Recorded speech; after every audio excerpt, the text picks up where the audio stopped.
After saving an old man, I discovered he was the wealthiest person in the city. He had just transferred 50 million yuan to me, but before I could even savor the life of a rich woman, the apocalypse struck. My parents, betrayed by my seemingly kind and gentle uncle's family, were pushed into a horde of zombies and died a horrific death. My sister, Chloe, and I, desperate to avoid falling into the hands of ruthless men, jumped to our deaths. When I opened my eyes again, I was clutching the black card the old man had sent me.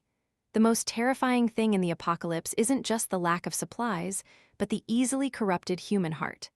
My body began to show abnormal signs. In this life, no matter what, I vowed to protect my family at all costs.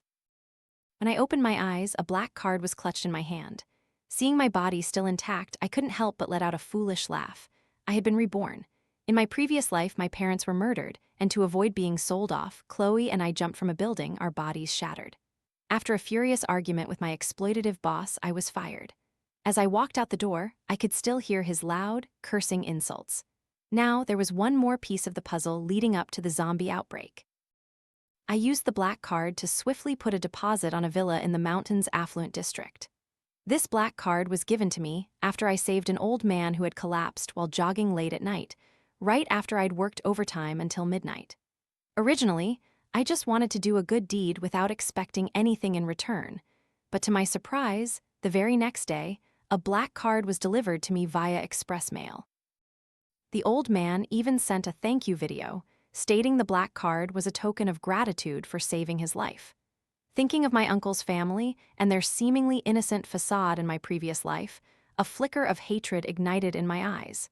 This time, I wouldn't tell anyone about this. The villa had a decent security system, but it was nowhere near enough to survive the apocalypse. I hired people to renovate it, installing brand new bulletproof glass throughout and enclosing the exterior with an iron mesh fence topped with a double-layered electric grid. Power would inevitably go out shortly after the apocalypse, so I had solar energy equipment installed wherever possible. A 3-story villa, built on the mountain with its sparse population, would become the safest haven once the end came. Time was critical, so I hastily contacted someone to dig an underground storage bunker for me. The honest-looking man told me it would take at least half a month. I frowned and offered double the price. He quickly called all his workers to rush the completion for me. Upon completion, the man was overjoyed with the payment. "Little girl, what are you building such a huge bunker for?" he asked. "I'm a horror game blogger." I casually fabricated a reason. "I plan to make an escape room here." The man believed it, smacking his lips. "You certainly know how to have fun." Once the bunker was built, I began massive online shopping, ordering supplies in waves. Then I noticed the villa had too many windows. This was extremely dangerous during the apocalypse. I hired people to apply thermal insulation film to all windows, sealing most of the first-floor windows. First-floor windows were too easy to breach. This way, only we could see outside, while those outside couldn't see in. I bought many large water storage barrels and filled them. On the villa's second floor, I cleared everything to set up a hydroponic vegetable garden. Luckily, my university major was agriculture, so this wasn't an issue for me. There would also be hydroponic fruits. With full equipment, it would ensure my family had fresh vegetables to eat during the apocalypse. My phone rang. The long-lasting supplies I'd ordered online had arrived. I hired movers to transfer them to the bunker, telling outsiders I was starting a cross-border trade business. These workers didn't understand what that meant. They just thought I was a big boss. Half a month remained until the apocalypse. I contacted my parents, asking them to come over, only to learn my sister, Chloe, had a high fever and was lethargic. I immediately borrowed money to buy a car and rushed home. Upon arrival, seeing Chloe unconscious, I quickly brought my parents to the city. On the way, Chloe suddenly woke up. She shrieked in terror. It took a long time for my parents to calm her down. Looking at her eyes in the rearview mirror, I knew she had also been reborn. Standing before the villa, my parents gaped at the 3-story house, which I had transformed into a fortress. My mother, trembling, asked, "My eldest daughter, did you rob a bank? We can't do anything illegal like that." My father was about to rush forward and scold me. "This girl has always been full of wild ideas since childhood. You didn't actually rob a bank, did you? How could you do such a thing?" My mouth twitched, and I simply ushered them both inside the villa. Chloe's eyes still held a trace of fear. "Sister, are you?" Her sobs broke out in my embrace. I gently patted her back.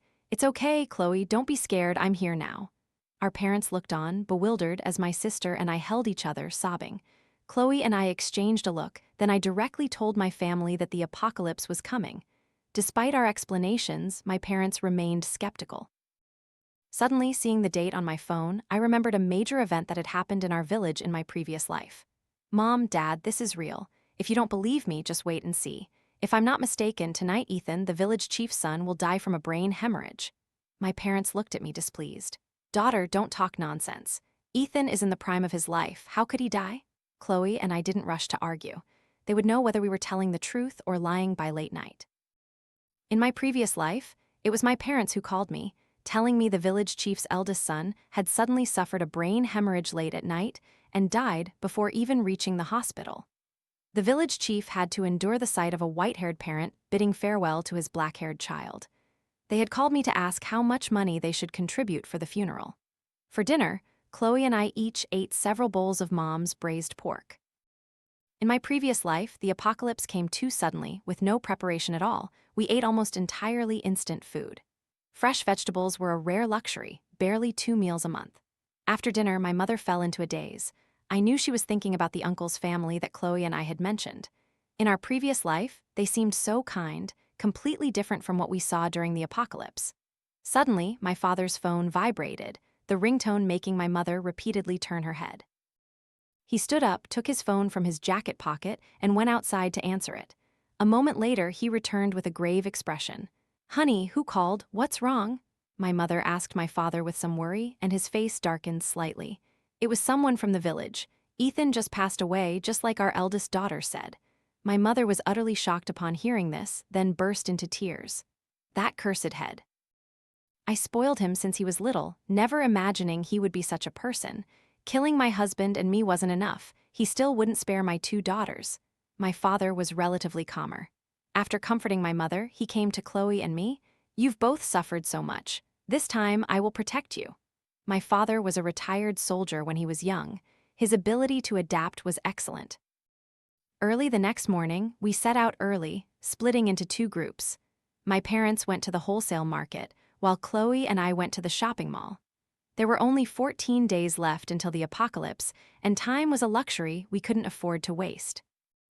My father drove a large truck down the road. He had obtained his truck driver's license when he was young. After leaving the military to support Chloe and me, he continued to drive trucks. I led Chloe directly to the supermarket manager. I told him I worked in foreign trade, and foreigners loved Chinese food, wanting to order directly from him. The manager was ecstatic. Such a huge order had just fallen into his lap. After reviewing the list of goods, he immediately contacted suppliers, as if fearing I might reconsider and regret it. I held nothing back. I didn't know how long the apocalypse would last, but supplies were absolutely essential. I ordered thousands of bags of rice and noodles and hundreds of barrels of oil, salt, soy sauce, and other condiments.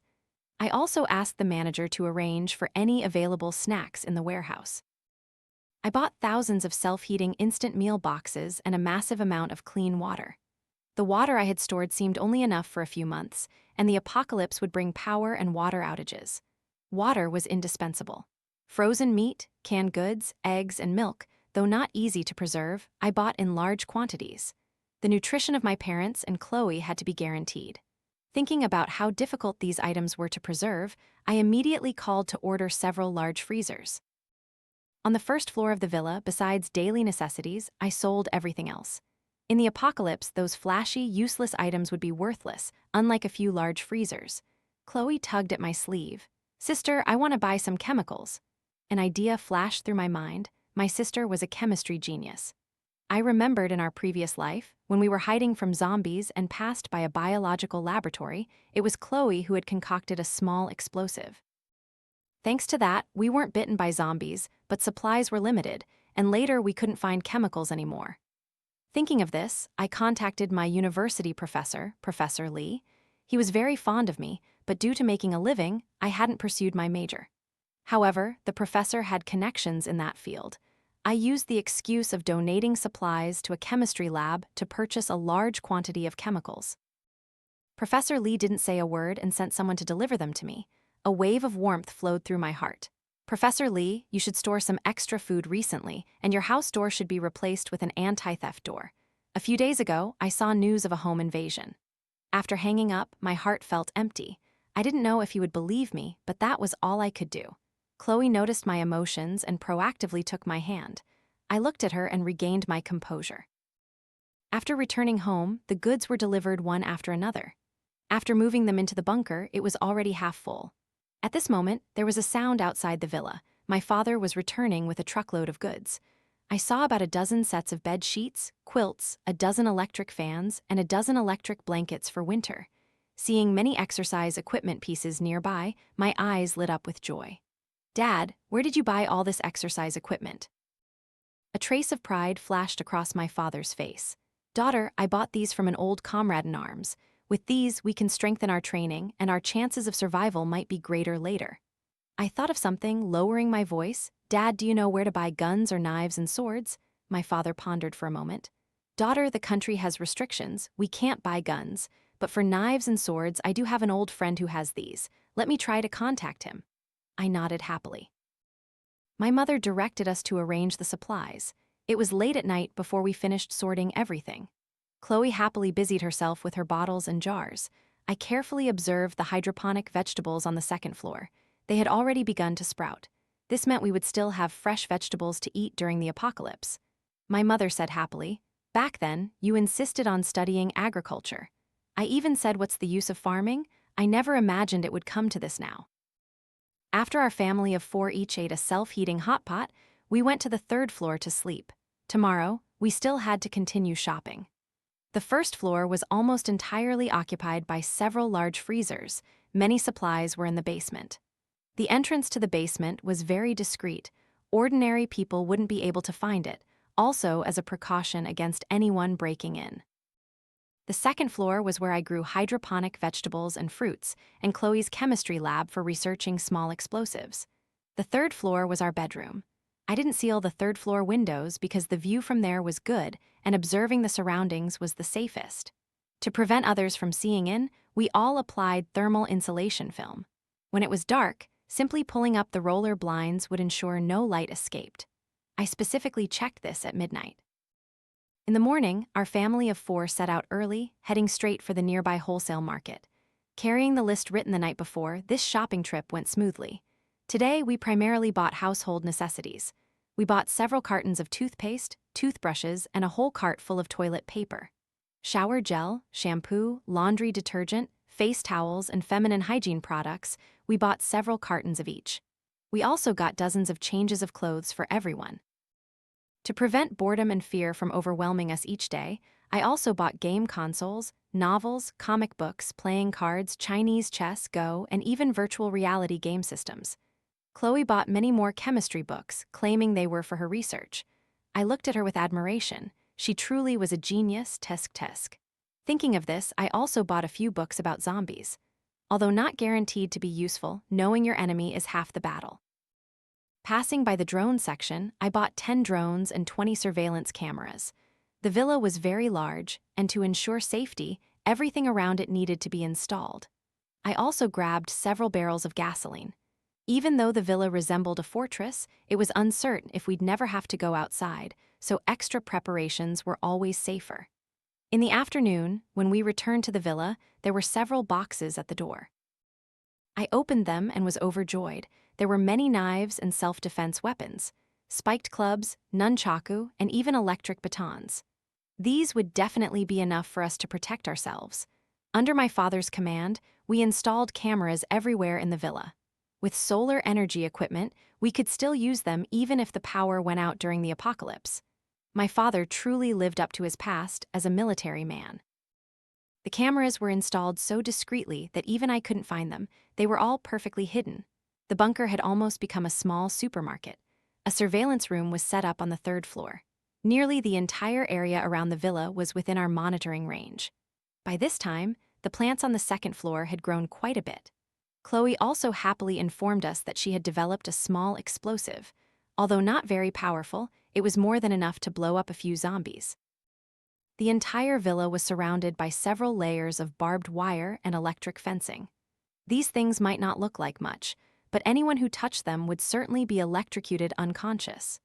Zombies in the apocalypse relied on hearing, so I didn't keep anything that could make noise. Initially, I thought about raising some chickens and ducks, but after careful consideration, I gave up, fearing their sounds would attract zombies. The villas were all detached houses, with the nearest one several kilometers away. Therefore, no one noticed the changes to our villa. They just thought this family was highly vigilant, adding a few layers of protection and replacing iron gates. Finally, I hired people to install several more layers of doors. The outermost layer looked very normal. The inner layer was the most difficult to open. Next was the anti-theft door, and finally, an iron door. My family had to take all necessary precautions. That day, my father's phone rang. It was my uncle calling, saying he couldn't find them at home. My father's expression was grim. He mumbled a few words and then blocked their number. This time, my mother was much calmer. With only a week left until the apocalypse, I had subtly warned all my close friends. Whether they believed it or not was up to them. When the apocalypse came, I would be helpless. After the apocalypse, human nature easily changed. I couldn't guarantee everyone would remain the same. The unpredictability of the human heart was a truth we all understood. Currently, the supplies we had accumulated would last us for several years without issue. Since the hydroponic vegetables on the second floor could be harvested from the top and regrow from the root, living a comfortable life in the apocalypse wouldn't be a problem, as long as we didn't run out of nutrient solution. These past few days, Chloe had practically rooted herself in the lab. Thinking back to my previous life, how she transformed from an innocent girl into a quiet one, I knew she was afraid of losing us. She was also striving to secure a chance at survival for us. I was still worried the villa wasn't safe enough, but absolute 100% safety was impossible to guarantee. Our whole family began to train our bodies and practice using weapons. My father had a military background, so he led our training. I ordered several fitness equipment, so exercising indoors was no problem. Every day, we were dog-tired. On the last 2 days, we activated the electric grid, sealed the main door, and began training indoors. In the middle of the night, I felt my heart pound rapidly, unable to sleep, with a constant feeling that something was about to happen. As expected, Chloe frantically ran into my room, throwing herself into my arms. "Sister, the apocalypse is here early. Quickly, look at the cameras." My terrified sister dragged me to the surveillance room.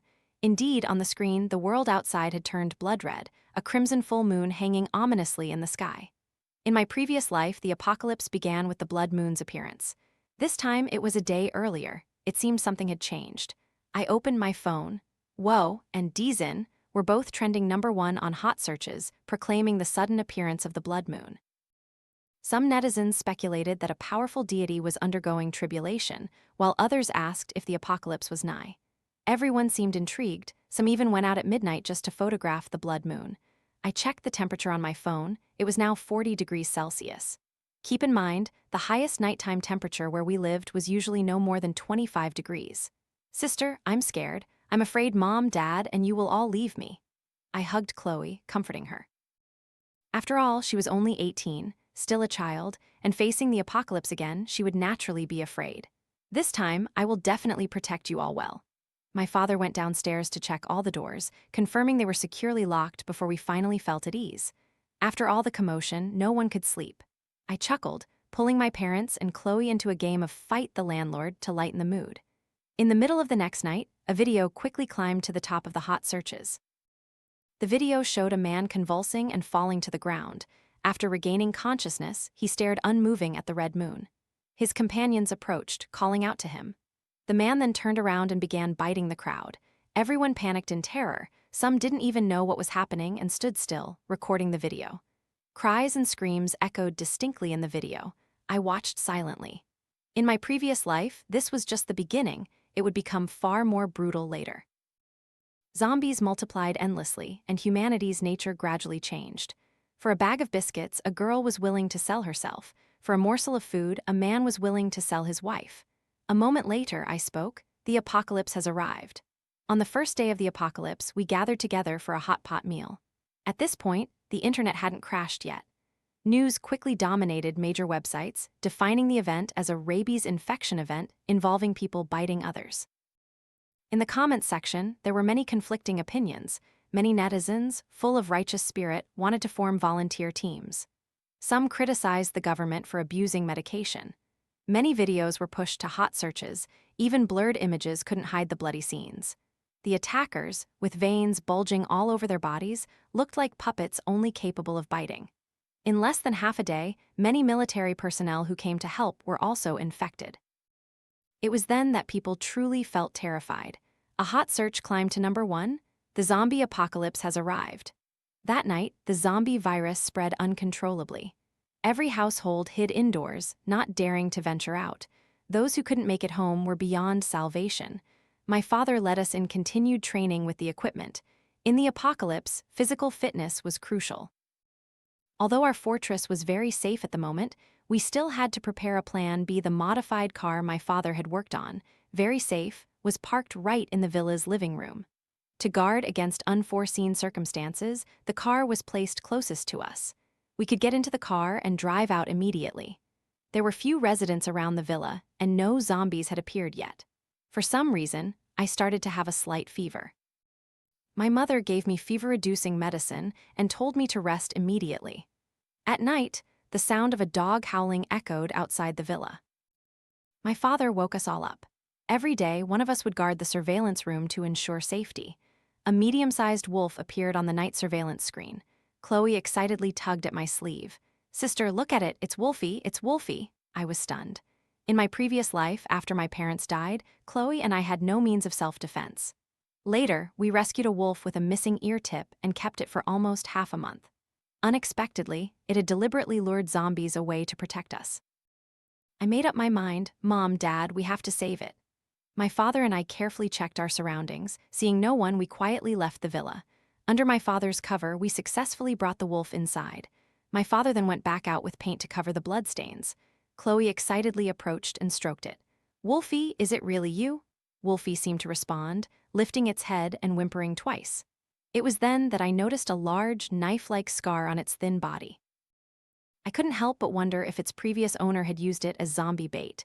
Zombies are highly sensitive to blood, and its wound was clearly man-made. My mother applied medicine and bandaged its wound. It devoured the can of meat Chloe brought. After a struggle, dawn finally broke. My mother made breakfast. I picked up a piece of fried egg. "Mom, you forgot to put salt in the fried egg." My mother, suspicious, said, "No way." She picked up a piece, tasted it, and said, "It's salty, dear." My heart sank.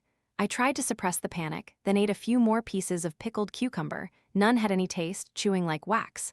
My parents and Chloe all looked at me. I forced a smile. "It's nothing, I just ate something a bit too salty. I'll go get some more salt." Turning away, my face darkened. I had lost my sense of taste. I went up to the rooftop alone with binoculars to observe the surroundings.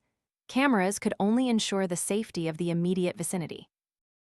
Observing nearby areas daily had become my habit. "Sister, what happened? Don't hide it from me. I know your expression when something's wrong." Chloe's voice came from behind.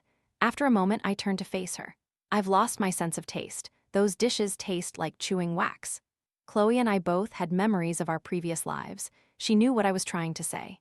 In the previous life, to deal with the zombies, people had begun researching the process of human transformation into zombies. The first signs were elevated body temperature and loss of taste. This process wouldn't last longer than an hour. I didn't understand why I hadn't had any contact with zombies during the blood moon yet experienced such a mutation. Chloe's eyes welled up with tears. "First, let's not tell Mom and Dad. I know you're good at biochemistry. Take my blood and run some tests first. I want to go out and find a zombie to get some blood. If I really turn into one of those things, don't be soft-hearted." I stepped closer to Chloe, stroking her head, and she hugged me tightly. From then on, Chloe documented my changes every day. Fortunately, apart from my skin becoming much paler and having no appetite, I didn't have many other changes. We both breathed a sigh of relief. I started to intensify my training.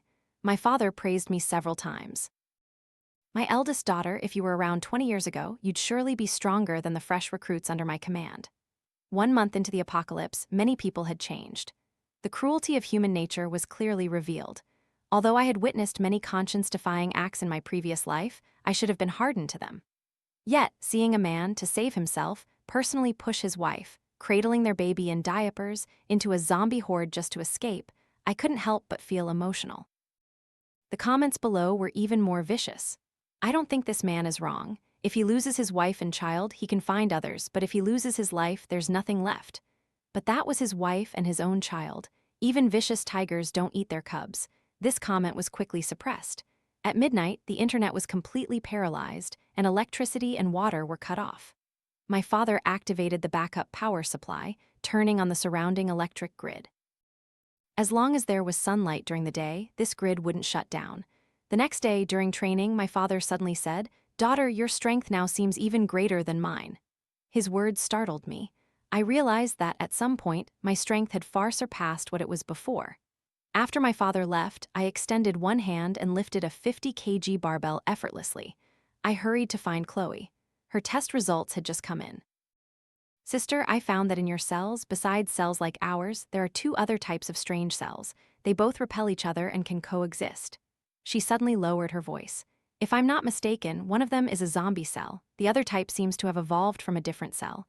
It has controlled your zombie cells. Currently, I can't guess what it is. My level of expertise can only go this far." "So, does that mean others can be cured?" "No, human nature has mutated." Haven't the hardships we endured in the previous life been enough? Those test subjects were living people. They had personally injected the virus into those people for experiments. Thinking of this, a cold glint flashed in my eyes. Tonight was my turn to stand guard. Chloe and I had already discussed it. After I went out, she would lock all the doors tightly. Seeing her worried expression, I said confidently, "Don't worry, my strength is like an ox, and besides, if it's truly the same type of virus, they probably won't attack me." "Ching, Chloe, what are you two doing?" My father angrily walked towards us. After my explanation, my father not only didn't calm down, but became even angrier. "In fact, I noticed you've been preoccupied all this time. I just didn't expect it to be this." My father then insisted on coming with me. Under my persuasion and a demonstration of my strength, he decided to stay home and protect Chloe and Mom. Leaving the two of them at home, I was truly uneasy. Leaving the villa, the scene was identical to my previous life, like a living hell. Bodies that hadn't turned into zombies were torn to shreds. The bustling city became desolate and rotting. I avoided people and headed towards areas with many zombies. In a large shopping mall, many zombies stumbled around, but not a single one came to bite me. It seemed I had indeed mutated, but my body had also produced antibodies on its own. A little zombie girl caught my attention. I quietly approached her, quickly drew a tube of blood. A dark, reddish-black fluid flowed into the transparent container. Before dawn, I quickly returned home. Since my body changed, I no longer felt tired. Where did this woman come from? She looks delicious, doesn't she?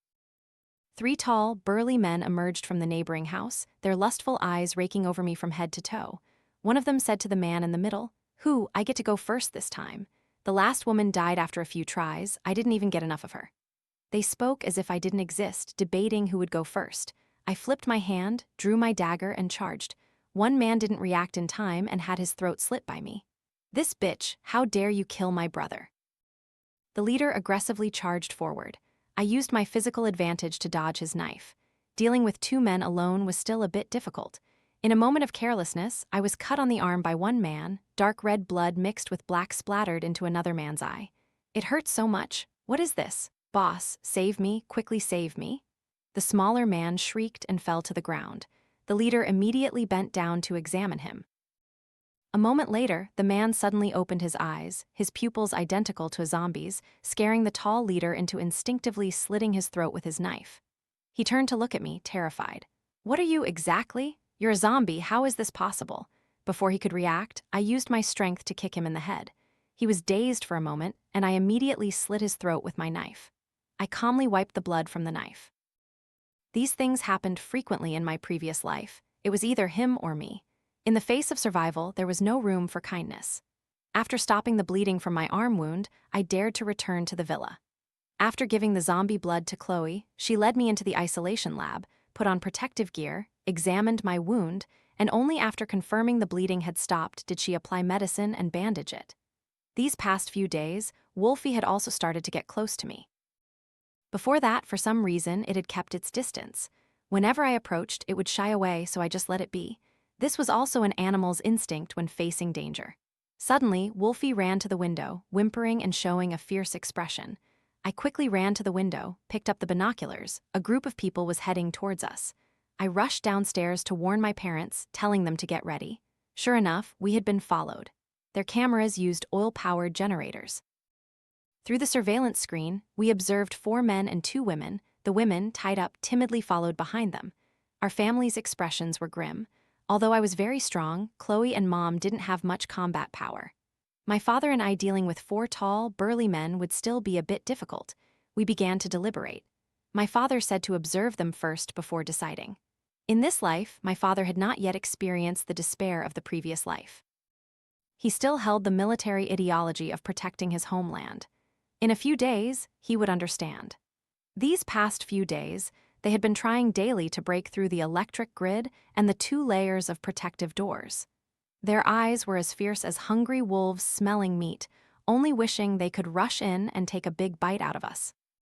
My parents' expressions grew worse and worse. Seeing their actions, once they broke through the villa's doors, they would certainly not spare us, especially since Chloe and I were both good-looking. We held a family meeting to discuss how to deal with them. "How about we try my mini biochemical weapons?" Chloe suggested. I shook my head. No, the explosion wouldn't just attract zombies, it would also draw other people who heard the noise. That would be even more dangerous. My father said in a deep voice, "We have to deal with them silently. Leaving them here only brings danger to us." As soon as it was morning, they returned, somehow having obtained anti-electric gloves and pliers. Before long, the first main door was breached. I secretly opened the window a crack. Their voices were very muffled, but I could still make out a few words. "Essential supplies, kill, take over the villa." My face turned cold. This won't do. We can't let them destroy our villa, we can only strike first. I gathered the family, whispering the plan. My father nodded. Chloe handed me a smoke bomb she had developed. It would turn into white smoke upon contact with air. Chloe and Mom both held weapons ready to defend. My father hid his weapon under his clothes. To make them drop their guard, we had to carry small, concealable weapons. My mother trembled, urging us to be extremely careful. My father gently patted her back. "Don't worry, everything will be fine." Chloe opened the door for us, then immediately closed it and helped Mom up to the surveillance room on the 2nd floor. When they saw people coming out of the villa, they dropped their tools. My father and I each carried many supplies: canned meat, dried meat, self-heating hot pot, and ham, enough to feed them for several days. My father proactively spoke up. "Guys, we don't have many supplies. This is half of what we have shared with you. Please don't break our door anymore." The 3 men looked at their leader, Mr. Sue. Mr. Sue glanced at them, stopping them, then looked around, grinning. "Ah, so that's it. We thought no one lived here, so we broke in to find some food." The other men laughed along. A woman behind them suddenly spoke up. "Don't believe them, they are the strong ones." Her words were cut short as one of the men slapped her, knocking her to the ground, unable to get up. The man explained, "This is my wife. She went crazy when the apocalypse came, talking nonsense. She must have been too scared." My father and I exchanged glances. He stepped forward and opened the door. Mr. Sue gave a strange smile, his unfriendly eyes sweeping over my face. The door swung open, and the moment they stepped inside, I threw the smoke bomb. My father and I charged almost simultaneously, mainly aiming for a surprise attack. 2 of them didn't react in time and had their throats slit by us. Mr. Sue, after his initial shock, became utterly furious. "You stinking bitch, you damn old man, you're dead meat?" With that, he and the remaining man charged at us.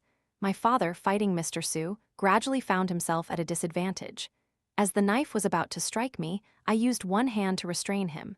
In his disbelieving eyes, I ended his life. I then joined my father in supporting him. Seeing the bloody wound on my father's arm, and remembering our family's fate in the previous life, my anger intensified. By the time I reacted, Mr. Sue was already in my chokehold. My father rushed forward to finish him off. Mom and Chloe quickly opened the door and ran out. Chloe and I used paint to cover the bloodstains. We dragged the corpses to the isolation room in the backyard. This was a pre-existing room in the villa, surprisingly proving very useful. Chloe poured some solution, whose nature I didn't know, onto the corpses to mask their blood smell and prevent attracting zombies. After discussing, we gave the small car to the 2 women, along with plenty of food and self-defense weapons. The woman who had spoken up earlier was immensely grateful to us. It was clear she was a strong woman. I gave her directions. In my previous life, there was the largest apocalypse base established by the military in that direction. It was said that the captain was a military man, and anyone who committed acts against their conscience would be punished. She and the other woman bid us farewell and set off. On the 120th day of the apocalypse, we had all adapted to our current lives. One or two zombies also began to appear around us, and the temperature was getting higher. We no longer saw any living people passing by. Perhaps they had all gone to the apocalypse base. After all, to survive, one had to go there. The sound of a motorcycle outside immediately put us on alert. We rushed to the surveillance room. There were many people outside the villa. They were driving two military vehicles. The people who got out dealt with the lurking zombies. They wore military uniforms and carried guns. Two of them helped a man out of the car. The man's stomach was covered in blood. He looked very robust, over 1.8 meters tall. It took great effort for the two of them to support him. These must be soldiers. It seems their captain is injured, my father said in a deep voice. It wasn't until they were almost at the villa that I noticed the insignia on the man's cap. He was a soldier from the apocalypse base. This base was managed by the military, all government personnel. We felt reassured and welcomed them into the villa. We found them many medicines. A younger-looking soldier quickly took off the injured man's shirt, explaining as he bandaged him, "This wasn't caused by zombies. The captain fell onto a sharp iron rod while saving me." At this point, he burst into tears. The injured man spoke up, "Shut up. What are you crying for? You're a soldier. What's a small wound like this? Stop crying immediately." His hoarse, magnetic voice resonated. "Ah." I enthusiastically chatted with the soldiers, and seeing my father's rare, relaxed expression, I unconsciously smiled too. "My name is Song Chu. What's yours?" "Song Chu," I repeated, startled, looking up at him. He was staring at me without blinking. This man was indeed the captain of the largest base during the apocalypse. The Song family seemed to be the ones in power at the base. I didn't know what relationship the head of the base had with him, but it was likely he was part of the Song family. After lunch, only the young soldier and Captain Song remained. The others had returned to the base awaiting orders. Chloe gave them the small bombs she had developed. Astonishment flickered in Captain Song's eyes. "She truly is a genius. My brother will definitely love your genius, sister." Captain Song's injury needed time to heal, so he had to stay at our villa. We gradually became more acquainted. The young soldier's name was Private Li Ji. The apocalypse struck only 2 years after he enlisted. He constantly praised Captain Song for being so good in every way. Captain Song gave us antiviral medicine. Though not highly effective, it could delay the transformation time. Each person needed 3 doses. On the 3rd night, I secretly discarded the vial of medicine. A voice from behind startled me. "Why aren't you using it?" I turned around. Captain Song's ink-colored pupils were looking directly at me. In that moment, I thought of many things, but ultimately, humanity still outweighed reason. I walked 3 steps away from him, used a small knife to cut my wrist. A stream of half-red, half-black blood flowed out. Captain Song frowned deeply. "What is this? You're a zombie." I nodded, covering the blood, and led him to Chloe's lab, taking out the notebook that documented my changes. I told him I might be the only antibody. Although I carried the zombie virus, my human characteristics had not disappeared. Eventually, I followed Captain Song to the base, where there was advanced equipment to observe the virus in my body. Chloe, uneasy about me, insisted on coming along. Captain Song assigned a few soldiers to protect my parents. At the base, Chloe, not wanting me to constantly have my blood drawn, also joined the lab to conduct research. She often visited me in the mornings before going to work. I truly loved her. The conditions at the base were excellent. The house I stayed in was top-notch, and the food was very nutritious. Seeing that every meal included medium-rare steak, my mouth twitched. I genuinely had no interest in blood, but the chef who brought the food didn't believe me. He even said poetically that he had to take good care of the zombie who could save humanity to quickly end this damned apocalypse. Perhaps Captain Song feared I wasn't used to it, so every time he completed a mission, he took me for a walk everywhere. Here, I saw the humanity that still existed in the apocalypse. Some even proactively brought me food. Although they didn't dare to come too close, their eyes were filled with a fervent desire for the apocalypse to end. 2 months later, the first batch of antidote was successfully developed. Many infected people were saved. Those not yet infected also received the antidote. The military divided into groups, going to each city in turn to search for survivors and administer the antidote. 3 months later, the state directly manufactured spray machines, put the antidote inside, sprayed it into the sky, and it fell as rain. Another month passed, and the zombies were completely eradicated. I didn't want to reveal myself. I had become the one who ended the apocalypse. Hearing this strange title, I frowned. Why does that sound like a gang leader? Captain Song smiled for the first time, and it was undeniably handsome. Chu Ching, thank you for voluntarily being a test subject. You were the one who ended the apocalypse. Then his ears turned red. Can I keep in touch with you regularly after this? I looked at him, curling my lips into a smile. Of course, Captain Song. Half a year later, the country gradually began to develop again. Our family's life also returned to normal, except for a certain captain who relentlessly pursued me. The journey ahead is still very long, and many more stories await us to discover.